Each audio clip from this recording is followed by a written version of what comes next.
नमस्कार। आज हम एक ऐसी यात्रा की बात करेंगे जो हम सब दिन में कई बार करते हैं, पर शायद ही उसके बारे में सोचते हैं। ये यात्रा है हमारे भोजन की। हमारे पास जो स्रोत हैं वो मानव पाचन तंत्र के बारे में हैं। जी, लेकिन आज हम इसे किसी बायोलॉजी क्लास की तरह नहीं, बल्कि एक कहानी की तरह देखेंगे। बिल्कुल सही कहा। ये सिर्फ खाना पचाना नहीं है, ये उस खाने को हम बनाने की प्रक्रिया है। हम बनाने की प्रक्रिया, वाह। जी, ये हमारे अंदर चल रही एक बहुत ही जटिल और शानदार केमिकल फैक्ट्री को समझने जैसा है। तो चलिए इस फैक्ट्री का एक टूर लेते हैं। देखते हैं कि मुंह में रखे पहले निवाले से लेकर शरीर की हर कोशिका तक ऊर्जा कैसे पहुंचती है। बिल्कुल। तो शुरुआत होती है मुंह से। कहते हैं ना, मुंह में पानी आ गया।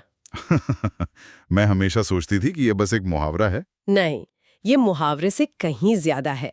वो मुंह में पानी आना असल में पाचन का पहला चरण है। वो पानी नहीं, लार है, सलाइवा। अच्छा, एक बहुत खास एंजाइम होता है टाइलिन। टाइलिन। जी, ये एक स्पेशलिस्ट की तरह है जिसका काम सिर्फ एक चीज पर हमला करना है, स्टार्च। स्टार्च जैसे रोटी या चावल में होता है। बिल्कुल, जैसे ही आप रोटी खाते हैं, ये एंजाइम उसी पल उसे शर्करा यानी शुगर में बदलना शुरू कर देता है। ओ अच्छा, तो इसीलिए कहते हैं कि रोटी को ज्यादा देर चबाओ तो वो मीठी लगने लगती है। एकदम सही, उसके पीछे यही विज्ञान है। पाचन की प्रक्रिया पेट में जाने से भी पहले शुरू हो जाती है। और यहाँ जीभ का क्या रोल है, स्वाद के अलावा? जीभ एक कुशल मिक्सर की तरह है। वो भोजन को लार के साथ अच्छी तरह मिलाती है और उसे एक चिकना गोला बना देती है ताकि उसे आसानी से निगला जा सके। ठीक है, तो ये गोला तैयार हो गया। अब ये आगे कैसे जाता है? अब ये जाता है ग्रसिका में। यानी खाने की नली। हाँ, फूड पाइप। यहाँ पाचन की कोई क्रिया नहीं होती। ये बस एक डिलीवरी ट्यूब है। सिर्फ एक रास्ता। लेकिन ये कोई आम ट्यूब नहीं है।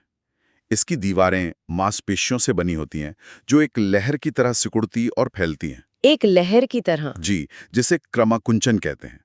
ये लहर भोजन को धीरे धीरे नीचे की ओर धकेलती है। कमाल है। मतलब गुरुत्वाकर्षण पर निर्भर नहीं है। बिल्कुल नहीं।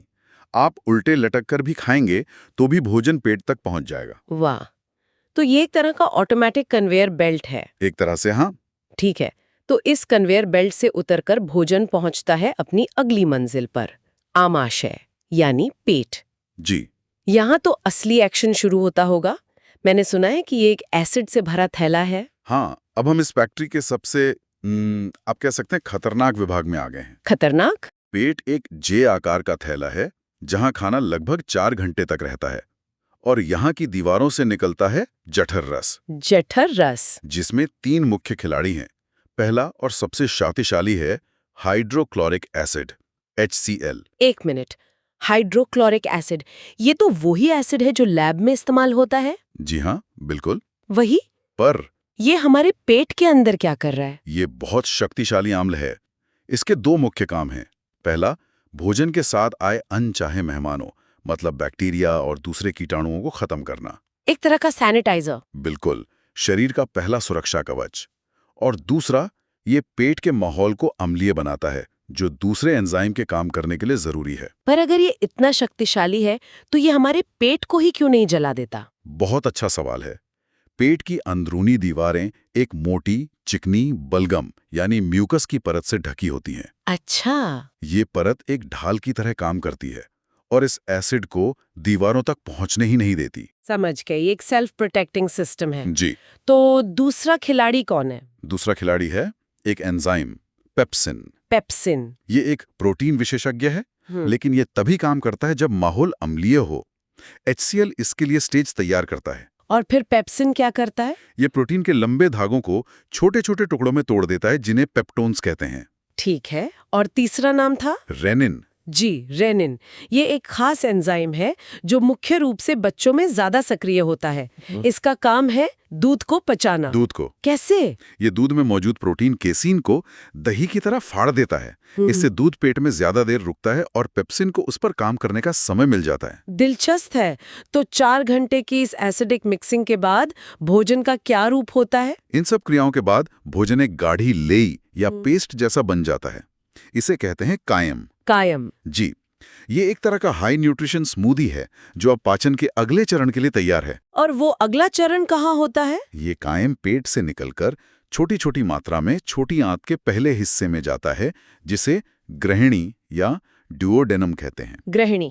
इसे आप पाचन तंत्र का ग्रैंड सेंट्रल स्टेशन कह सकते हैं। ग्रैंड सेंट्रल स्टेशन क्यों? क्योंकि यहाँ एक साथ कई दिशाओं से मदद आती है। यहाँ दो बहुत बड़े खिलाड़ी मैदान में उतरते हैं। और वो कौन है? पहला है यकृत यानी लिवर। लिवर बनाता है पित्त रस, जो पित्ताशय में जमा रहता है। अच्छा, बाइल जूस। जी, वो यहाँ आकर कायम में मिल जाता है। इसका काम डिटर्जेंट की तरह है। ये वसा यानी फैट के बड़े ढेलों को छोटी छोटी बूंदों में तोड़ देता है, ताकि एंजाइम उन पर आसानी से काम कर सके। बिल्कुल। और दूसरा बड़ा खिलाड़ी है अग्न्याशय। पैनक्रियास। हाँ, ये छोड़ता है अग्न्याशयी रस। इसे आप एक स्विस आर्मी नाइफ समझिए। स्विस आर्मी नाइफ, ये तो दिलचस्प है। इसमें क्या क्या होता है? इसमें हर तरह के भोजन के लिए औजार हैं। जो प्रोटीन पेट में पचने से बच गया, उसके लिए है ट्रिप्सिन। ओके। फैट की छोटी छोटी बूंदों से निपटने के लिए है लाइपेज।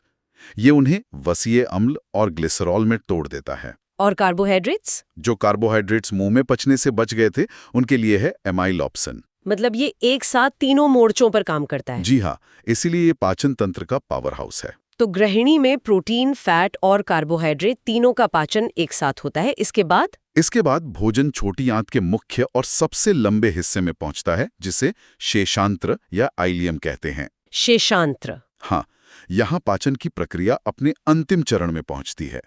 इस हिस्से की दीवारों से भी एक रस निकलता है, आंत्र रस। और उसमें क्या होता है? उसमें होते हैं अंतिम कारीगर। अंतिम कारीगर मतलब ये काम को फाइनल टच देते हैं। बिल्कुल, ये स्पेशलिस्ट फिनिशर्स हैं, जैसे सुक्रोज, लैक्टेज, माल्टेज।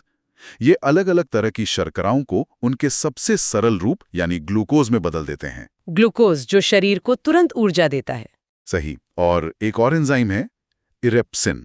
ये प्रोटीन पर अंतिम प्रहार करता है और उसे उसकी सबसे छोटी इकाई यानी अमीनो अम्लों में तोड़ देता है। Amino acids. जी, पाचन का अंतिम लक्ष्य ही यही है। मतलब कार्बोहाइड्रेट्स ग्लूकोज में, प्रोटीन अमीनो अम्लों में और वसा वसीय अम्ल और ग्लिसरॉल में बदल चुके हैं। एकदम सही। अब ये पोषक तत्व इतने छोटे हो गए हैं कि कोशिका की दीवार के पार जा सकते हैं। पर अब सवाल यह है कि ये यहाँ से शरीर के बाकी हिस्सों तक पहुंचेंगे कैसे? खून में कैसे मिलेंगे? हाँ, ये बहुत अहम सवाल है। और यहीं पर छोटी आंत की बनावट का असली कमाल देखने को मिलता है। वो कैसे? इन स्रोतों में एक शब्द का जिक्र है, रसांकुर। हाँ, बिल्ली। जी, अगर आप छोटी आंत के अंदरूनी दीवार को माइक्रोस्कोप से देखें तो उस पर उंगलियों जैसी लाखों करोड़ों छोटी छोटी रचनाएं होती हैं। ये है रसांकुर। लाखों करोड़ों? हाँ, और ये सोखने की सतह को हजारों गुना बढ़ा देती हैं। एक अनुमान है कि अगर छोटी आंत की पूरी सतह को फैला दें तो ये एक टेनिस कोर्ट जितनी बड़ी हो सकती है। क्या? एक टेनिस कोर्ट जितनी? हाँ। हमारे अंदर? ये तो अविश्वसनीय है ना? और यही रसांकुर इन पचे हुए पोषक तत्वों को, मतलब ग्लूकोज, अमीनो अम्ल, इन सब को सोखकर सीधे खून की धाराओं में मिला देते हैं। तो ये गेटवे है। बिल्कुल। और यहाँ से इन पोषक तत्वों की असली यात्रा शुरू होती है, शरीर की खरबों कोशिकाओं तक।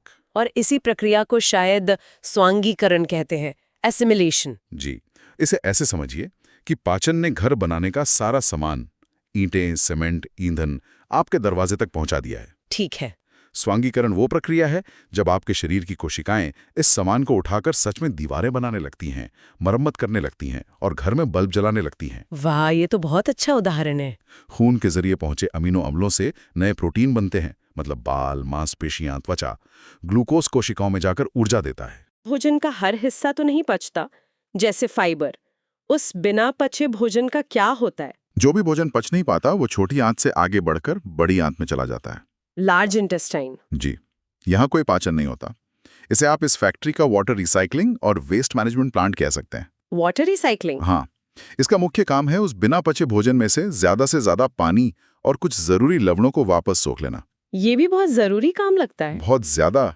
अगर बड़ी आंत पानी को वापस न सोखे तो शरीर में बहुत जल्दी पानी की कमी हो जाएगी। अच्छा। पानी सोखने के बाद जो ठोस अपशिष्ट पदार्थ बचता है उसे गुदाद्वार के माध्यम से शरीर से बाहर निकाल दिया जाता है, जिसे मल त्याग कहते हैं। जी। और इसी के साथ भोजन की ये लंबी और जटिल यात्रा पूरी होती है। तो एक साधारण निवाले से लेकर कोशिकाओं को ऊर्जा मिलने तक ये एक अविश्वसनीय रूप से व्यवस्थित प्रक्रिया है। हर पड़ाव पर माहौल बदलता है, खास एंजाइम आते हैं, अपना काम करते हैं। इसमें सबसे ध्यान देने वाली बात है तालमेल। ये भौतिक और रासायनिक क्रियाओं का एक परफेक्ट ऑर्केस्ट्रा है। हर एंजाइम अपना काम जानता है, कोई किसी दूसरे के काम में दखल नहीं देता।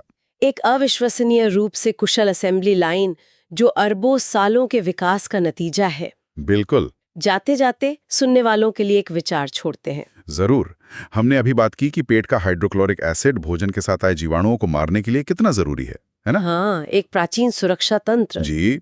लेकिन ये सोचने पर मजबूर करता है कि आज की दुनिया में जहां हम ज्यादातर पका हुआ साफ सुथरा भोजन खाते हैं, क्या शरीर की ये शक्तिशाली अम्ल प्रणाली आज भी उतनी जरूरी है? या कहीं ऐसा तो नहीं कि ये कभी कभी फायदे से ज्यादा नुकसान पहुंचाती है, जैसा कि हम एसिडिटी या एसिड रिफ्लक्स जैसी आम समस्याओं में देखते हैं? मतलब कहीं हमारी बदली हुई जीवन शैली ने इस प्राचीन सुरक्षा तंत्र को ही हमारे खिलाफ तो नहीं कर दिया है? यही सवाल है।